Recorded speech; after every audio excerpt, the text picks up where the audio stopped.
वातावरण हमें बनाना चाहिए था। हम पंचायती करते, समाज के लोगों को, बुजुर्गों को बैठाते और उस तहत हम बात करते कि इसका सॉल्यूशन क्या है। बच्ची और बच्चे यदि एक राजी थे शादी करने के लिए तो वो अपनी बेटी के लिए तय करता कि उनको किस तरीके से बच्ची को रखना है, आप बच्ची के नाम क्या चाहते हैं। लेकिन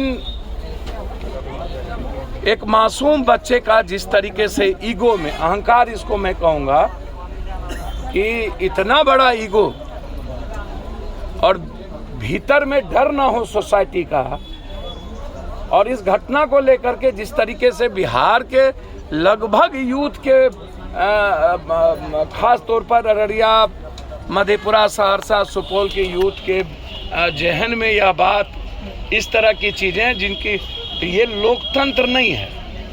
हम ऐसे ही इसीलिए हम बार बार लड़ते हैं और हम कहते हैं कि लोकतंत्र का मिजाज क्या है। यदि हमारे जीने की आज़ादी आप छीन लें, विचारों की आज़ादी छीन लें, देश में किसी भी कीमत पर, याद होगा आपको मैं वीरनगर आया था और वीरनगर में मैंने कहा था वो पताल में भी होगा तो उसको जिंदा या मुर्दा में निकालें।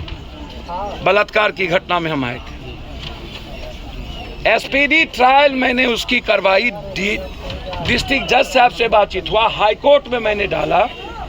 जब भी मैं जो बोल के गया हूं, आपको याद होगा, वो लाइन क्रॉस नहीं हुआ है। अब भरोसा रखिए, 2 आदमी गिरफ्तार हुए हैं और उनके और लोग गिरफ्तार नहीं हुए हैं।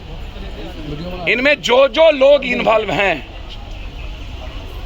उनको दुनिया की कोई ताकत बचा नहीं पाएगा। एसपीडी ट्रायल हम 3 महीना के अंदर इस केस में लाएंगे।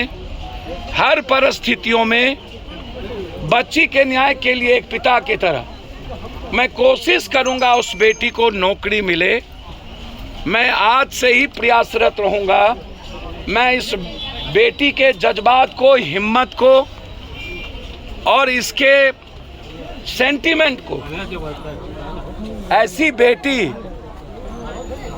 जो न्याय के लिए इस उम्र में भी अपनी जिंदगी की परवाह किए बगैर अपने रिश्ते को महसूस किया है, तो इसके लिए हम अपनी बेटी से कम नहीं करेंगे, ये भरोसा रखिएगा।